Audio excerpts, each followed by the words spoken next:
ನಮಸ್ಕಾರ ಎಲ್ಲರಿಗೂ ಬೆಳಗಿನ ಶುಭೋದಯ. ಎಲ್ಲರೂ ಹೇಗಿದ್ದೀರಾ? ಎಲ್ಲರೂ ಆರೋಗ್ಯವಾಗಿದ್ದೀರಾ ಅಂದ್ಕೊಂಡಿದ್ದೀನಿ. ಈ ದಿನ ನಮ್ಮ ಮನೆಯಲ್ಲಿ ಬೆಳಗಿನ ಟಿಫನ್ನು ಬಾಳೆಹಣ್ಣಿನ ಬನ್ಸ್ ಮಾಡಬೇಕು ಅಂದ್ಕೊಂಡಿದ್ದೀನಿ. ನೋಡಿ, ಅದಕ್ಕೆ ತಯಾರಿ ಆಶೀರ್ವಾದ ಗೋಧಿ ಹಿಟ್ಟು, ಹಾಗೆ ಒಂದು ಬೌಲ್ ತೊಗೊಂಡಿದ್ದೀನಿ, ಬಾಳೆಹಣ್ಣು ತೊಗೊಂಡಿದ್ದೀನಿ. ನಾವು ಇಬ್ಬರಿಗೆ ಮಾಡೋದ್ರಿಂದ 4 ಬಾಳೆಹಣ್ಣು ಆದರೆ ಚೆನ್ನಾಗಿ 4 ಬಾಳೆಹಣ್ಣು ಅಷ್ಟೇ ಸಾಕು. ನೀವು ಹೆಚ್ಚಿಗೆ ಮಾಡಬೇಕು ಅಂದರೆ ಹೆಚ್ಚಿಗೆ ಬಾಳೆಹಣ್ಣು ಬಳಸ್ಬೋದು.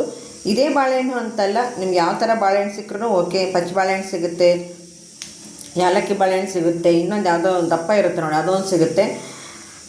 ಓಕೆ, ಈಗ ಶುರು ಮಾಡೋಣ ಬನ್ನಿ.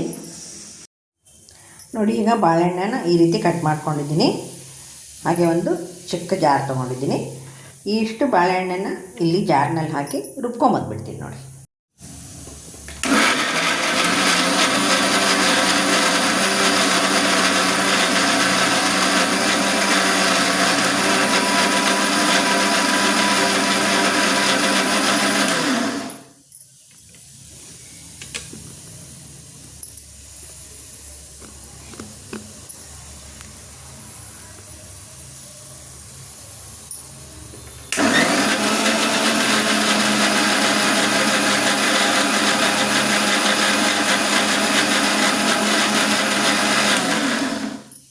ಓಕೆ, ಈಗ ರುಬ್ಬಿದಾಗಿದೆ. ಈಗ ಇದನ್ನು ನಾನು ಹಿಟ್ಟಲ್ಲಿ ಹಾಕಿ ಕಲಿಸ್ಬಿಡ್ತೀನಿ ನೋಡಿ. ಈಗ ನೋಡಿ, ಹಿಟ್ಟಲ್ಲಿ ಹಾಕ್ಕೊಂಡಿದ್ದೀನಿ. ನೀವು ಚಪಾತಿ ಹಿಟ್ಟನ್ನು ಯಾವ ರೀತಿ ಕಲಿಸ್ತೀರೋ, ಪೂರಿ ಕಲಿಸ್ತೀರಲ್ಲ ಅದೇ ರೀತಿಯೇ ಕಲಿಸ್ಕೋಬೇಕಾಗುತ್ತೆ. ಮೊದಲೆಲ್ಲ ಮಿಕ್ಸ್ ಮಾಡಿಕೊಂಡು ಕಲಿಸಿಟ್ಬಿಡ್ತೀನಿ. ಮೊದಲು ಈ ಬಾಳೆಹಣ್ಣಿನ ಜೊತೆಗೆ ಸ್ವಲ್ಪ ಉಪ್ಪು ಹಾಕಿದ್ದೀನಿ, ಸ್ವಲ್ಪ ಉಪ್ಪು, ಒಂದು ಸ್ವಲ್ಪ ಎಣ್ಣೆ ಹಾಕಿದ್ದೀನಿ. ಇದು ಚೆನ್ನಾಗಿ ಮಿಕ್ಸ್ ಆಗಲಿ.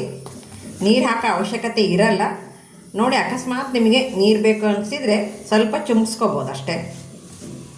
ಒಟ್ಟಿನಲ್ಲಿ ಚಪಾತಿ ಹಿಟ್ಟಿನ ಹದಕ್ಕೆ ಕಲಸಿಟ್ಕೊಂಡ್ರೆ ಸಾಕು.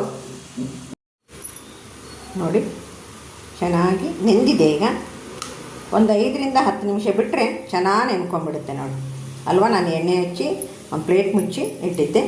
ಈಗ ಇದನ್ನು ಯಾವ ರೀತಿ ಉಳ್ಳೆ ಮಾಡಿಕೊಂಡು, ನಾನು ಪೂರಿ ಪ್ರೆಸ್ ಮಾಡೋದಿದೆ ಅದರಲ್ಲೇ ಪ್ರೆಸ್ ಮಾಡ್ತೀನಿ. ಹಾಗೆ ನೋಡಿ, ಇಲ್ಲಿ ಎಣ್ಣೆ ಕಾಯಲಿಕ್ಕೆ ಇಟ್ಟಿದ್ದೀನಿ. ನಾನು 2 ಸ್ಟೆಪ್ ಮಾಡ್ಕೊಂಡಿದ್ದೀನಿ. ಇದನ್ನು ಸ್ವಲ್ಪ ಎಣ್ಣೆನ ಕೈಗೆ ಹಚ್ಕೊಂಡು ಈ ರೀತಿ ಚೆನ್ನಾಗಿ ನಾದ್ಕೊತಾ ಇದ್ದೀನಿ. ನಾದ್ಕೊಳ್ಳೋದಂದರೆ ಸುಮ್ಮನೆ ಈ ಥರ ಉದ್ದ ಮಾಡ್ಕೊಳ್ಳೋದು ಅಷ್ಟೇ. ನಾದ್ಕೊಳ್ಳೋದಂದರೆ ಪ್ರೆಸ್ಸಾಗಿ ಅಂತ ಅಲ್ಲ ನೋಡಿ. ನಮಗೆ ಯಾವ ಸೈಜ್ ಬೇಕೋ ಆ ಸೈಜು ಬಿಲ್ಲೆ ಮಾಡ್ಕೊತಾ ಇದ್ದೀನಿ. ಇದು ಪ್ರೆಸ್ ಮಾಡೋದು ಇದ್ದರೆ ಬೇಗ ಆಗುತ್ತೆ ಕೆಲಸ.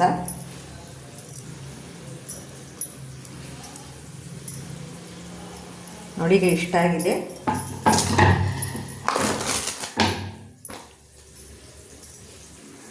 ಒಂದು ಪ್ಲೇಟಲ್ಲಿ ಹಾಕಿಟ್ಕೊತೀನಿ.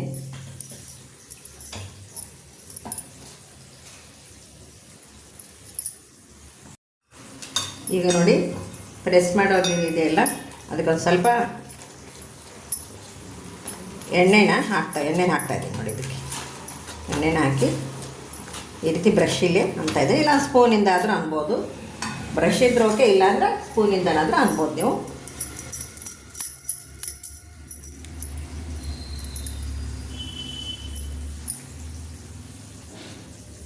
ಮಧ್ಯದಲ್ಲಿ ಇಟ್ಟು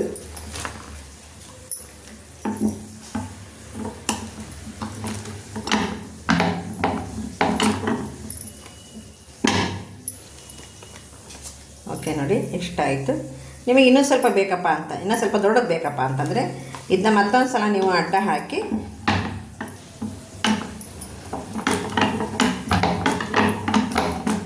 ಪ್ರೆಸ್ ಮಾಡ್ಬೋದು ನೋಡಿ. ಈಗ ಆ ಕಡೆ ಈ ಕಡೆ ಕೂಡ ಎಷ್ಟು ತೆಳುವಾಗಿ ಬಂದಿದೆ ಅಂತ. ತೀರ ತೆಳುವಲ್ಲ, ಸ್ವಲ್ಪ ದಪ್ಪನೂ ಅಲ್ಲ, ಮೀಡಿಯಮ್ ಸೈಜ್ ಇರಬೇಕಿದು. ಓಕೆ, ಈಗ ಇನ್ನೊಂದು ಮಾಡಿ ತೋರಿಸ್ತಾ ಇದ್ದೀನಿ.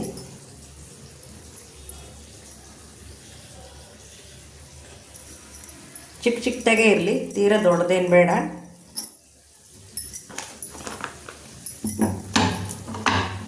ಅಲ್ಲಿ ಬಾಣಲಿ ಒಳಗೆ ನಾವು ಬಾಣಲಿ ಎಷ್ಟು ಇಟ್ಟಿರ್ತೀವೋ ಅದ್ರ ಮೇಲೆ ಡಿಪೆಂಡ್ ನೋಡಿ ಪೂರಿ ಕರಿಯೋದು. ದೊಡ್ಡ ಬಾಣಲಿ ಇತ್ತಂದರೆ ದೊಡ್ಡದೇ ಮಾಡ್ಕೊಳ್ಳಿ, ಚಿಕ್ಕ ಬಾಣಲಿ ಇತ್ತಪ್ಪ ಅಂದರೆ ಚಿಕ್ಕದು ಮಾಡ್ಕೊಳ್ಳಿ ಅಷ್ಟೇ.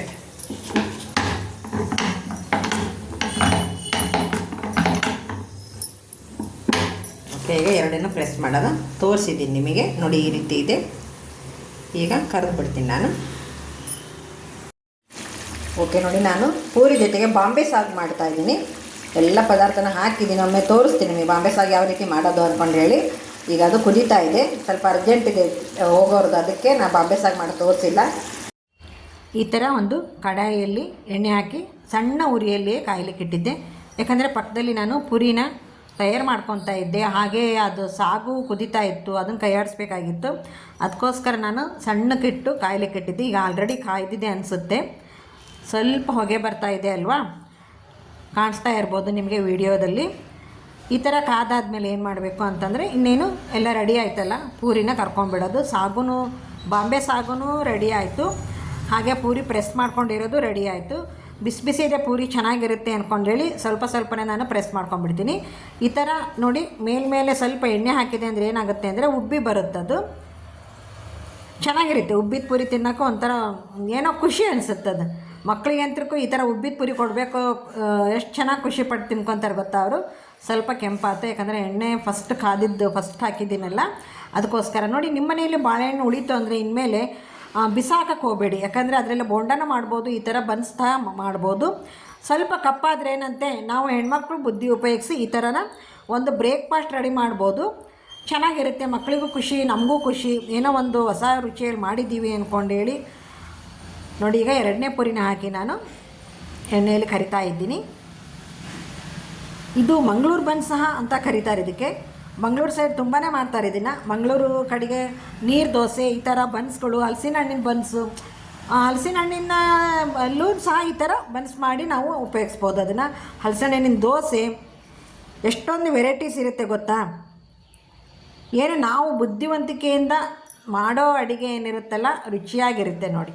ಯಾವುದನ್ನು ವೇಸ್ಟ್ ಮಾಡೋ ಹಾಗೇ ಇಲ್ಲ. ಈಗ ಇಲ್ಲಿ ತುಂಬಾ ಏನಂತಾರಲ್ಲ, ಕಾಸ್ಟ್ಲಿ ಐಟಮ್ಸ್ ತೊಗೊಂಬಂದು ಸುಮ್ಮನೆ ತಿನ್ನಲಾರ್ದೇ ಬಿಸಾಕೋದು, ಹಣ್ಣು ತಂದಿಟ್ಟಿರ್ತೀವಿ ಅದನ್ನು ಬಿಸಾಕೋದು. ನೋಡಿ, ಈಗ ಪೂರಿ ಎಲ್ಲ ಕರೆದು ರೆಡಿಯಾಗಿದೆ.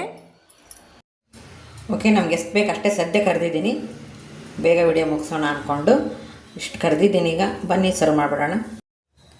ಓಕೆ, ಈಗ ಸರ್ವ್ ಮಾಡ್ತಾಯಿದ್ದೀನಿ.